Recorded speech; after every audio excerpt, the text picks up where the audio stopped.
Hello student, today we are discussing about how to make trigonometry table. Trigonometry table आपको कैसे बनाना है, okay? तो trigonometry में हमने लास्ट टॉपिक में देखा था साइन, कॉस, टेन, कॉट, सेक, कोसेक, ठीक है? उसके रिलेटेड आपको टेबल बनाना है। टेबल में पहला जो होगा वो होगा आपका 0, सेकंड वन होगा 30, third one is 45, fourth one is 60, last one is 90, okay? ये बेसिक आप ट्रिग्नोमेट्रिक टेबल इसको कंसीडर कर सकते हो। यहाँ पे आपको 6 आइडेंटिटीज के वैल्यूज लिख देने हैं।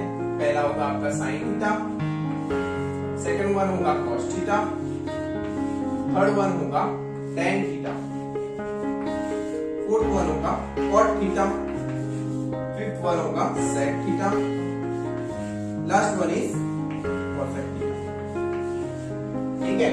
तो पहले आपको 2-3 टर्म्स याद रखने हैं। पहले टर्म में आपको ये याद रखना है sine 0 is equal to 0, last term आपका होगा sine 90 is equal to 1, okay? 0 के बाद आपको लगा देना है 1/2, उसके बाद लगाना है 1/√2, फिर लगाना है √3/2। पहले टेबल में आपको ये लाइन याद रखनी है। ये लाइन याद रख लोगे तो बाकी टेबल ऑटोमेटिक आप इजीली बना सकते हो, ठीक है? तो पहला क्या होगा 0, 1/2, 1/√2, √3/2 और 1। अगर आपको क्वेश्चन में बोले साइन 45 की वैल्यू कितनी है, तो साइन और 45 तो ये हो जाएगा आपका 1/√2। साइन 60 की वैल्यू अगर पूछे तो साइन 60 इज इक्वल टू √3/2। ये हो गया हमारा फर्स्ट लाइन। सेकेंड लाइन में आपको क्या करना है, इनवर्स। ये जो टर्म है इसका यहाँ पे क्या कर देना है आपको, इनवर्स या तो रिवर्स आप बोल सकते हो, ठीक है? तो यहाँ पे 1, यहाँ पे है 1, तो 1 यहाँ पे लगा देना है, या तो आप इसको उल्टा प्रोसेस भी बोल सकते हो। नेक्स्ट है √3/2, सेकेंड √3/2 यहाँ पे लिख देना है। थर्ड वन क्या होगा 1/√2, फोर्थ वन 1/2, फिफ्थ वन 0, 0। यहाँ पे खास आपको याद रखना है, पहला लाइन याद रखना है, उसके ऊपर से सेकेंड लाइन क्या हो जाएगा, इसका उल्टा हो जाएगा। यहाँ पे 1 है तो यहाँ से 1 यहाँ पे लगा देना है, फिर √3/2 है तो √3/2 यहाँ पे लगाना है, 1/√2 है तो 1/√2 यहाँ पे लगाना है, 1/2 है तो यहाँ पे 1/2 लगा देना है, फिर 0 है तो यहाँ पे 0 लगा देना है, ओके? 10 फाइंड करने के लिए, 10 के वैल्यूज फाइंड आउट करने के लिए क्या करना पड़ेगा, डिवाइड करना पड़ेगा। डिवाइड मीन्स साइन और कॉस का डिवाइड। खास याद रखना 10 की वैल्यू फाइंड आउट करने के लिए tan theta is equal to sine theta upon cos theta आपको करना पड़ेगा। मीन्स साइन और कॉस की वैल्यू को डिवाइड करना है। जैसे ये वैल्यू आपको फाइंड करना है तो 0/1, यहाँ पे साइड में मैं आपको बता देता हूँ 0/1 क्या होगा 0, तो यहाँ पे आपको क्या लिख देना है 0। उसके बाद नेक्स्ट टर्म है 1/2 और √3/2, तो 1/2 √3/2, ये दोनों टर्म आपके क्या हो जाएंगे, कट आउट हो जाएंगे। तो यहाँ पे आपका आंसर होगा 1/√3, ओके?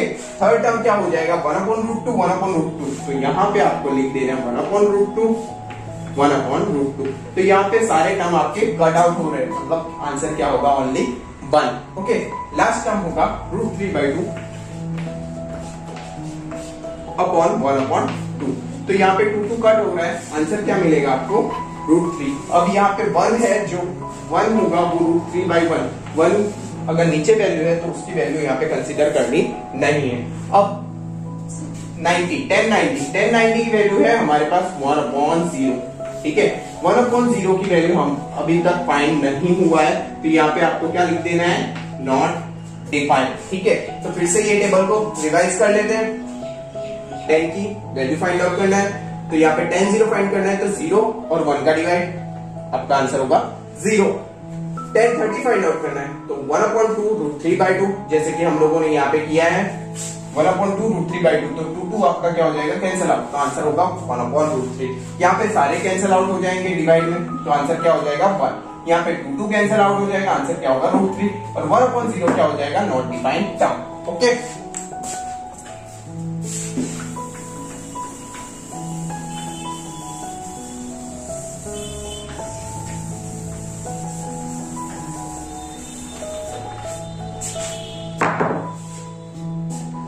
नेक्स्ट है कॉट थीटा। कॉट थीटा में आपको क्या करना है, जिस तरीके से यहाँ पे हम लोगों ने cos का क्या कर दिया था, साइन का उल्टा, तो यहाँ पे cot में भी क्या हो जाएगा, tan का उल्टा। यहाँ पे nd लास्ट टर्म में है तो यहाँ पे nd फर्स्ट टर्म में आपको लिख देना है। फिर क्या है, √3 है तो √3 यहाँ पे लिख देना है, फिर 1 है तो 1 यहाँ पे लिख देना है, फिर 1/√3 तो 1/√3 यहाँ पे आपको कंसीडर कर देना है, फिर 0 है तो यहाँ पे आपको क्या कर देना है, 0 कंसीडर कर देना है। तो यहाँ पे आपको tan cot की वैल्यू इजीली मिल जाएगी। nd √3 1 1 1/√3 1/√3 0 0, ये आपका टर्म हो गया cot का। अब इसके बाद आपकी वैल्यू आएगी sec थीटा। sec थीटा में क्या हो जाएगा, sec थीटा अगर आपको फाइंड आउट करना है तो 1/cos थीटा हो जाएगा, या तो cos का उल्टा बोल सकते हैं, इनवर्स टर्म बोल सकते हैं। जैसे यहाँ पे 1 है तो यहाँ पे आपको क्या लिखना है, 1/cos की वैल्यू क्या होगा, 1/1 क्या हो जाएगा 1, तो यहाँ पे आपको क्या लिख देना है 1। ओके, उसके बाद यहाँ पे √3/2 है, √3/2 मतलब क्या हो जाएगा, उल्टा, इसका उल्टा 2/√3। ठीक है, नीचे वाली वैल्यू ऊपर आ जाएगी, ऊपर वाली वैल्यू नीचे आ जाएगी। 1/√2 तो 1/√2 का क्या हो जाएगा, ओनली √2, ये वाली वैल्यू ऊपर चली जाएगी। ओके, जैसे मैंने बताया कि √2/1 होगा, नीचे 1 आपको कंसीडर नहीं करना है। ओके, नेक्स्ट है 1/2 का क्या हो जाएगा, 2 लास्ट में 0 टर्म, तो 0 टर्म का आपको क्या लिखना है, नॉट डिफाइंड टर्म। कैसे, तो 1/0 का क्या होगा वैल्यू, तो नॉट डिफाइंड हो जाएगा। ठीक है, खास याद रखना 0/1 होगा तो आंसर 0 होगा, और 1/0 होगा तो उसका आंसर होगा नॉट डिफाइंड। ओके, तो यहाँ पे हम टेबल एक बार फिर से रिवाइज कर लेते हैं। cos थीटा, अगर आपको sec थीटा फाइंड आउट करना है तो cos का उल्टा, 1 का उल्टा क्या हो जाएगा 1, √3/2 का इनवर्स टर्म मींस उल्टा टर्म क्या होगा 2/√3, तो यहाँ पे हम लोगों ने क्या लिखा 2/√3। 1/√2 है तो उसका क्या हो जाएगा √2, 1/2 है तो उसका आंसर क्या हो जाएगा 2, लास्ट टर्म हो जाएगा आपका nd टर्म। ओके,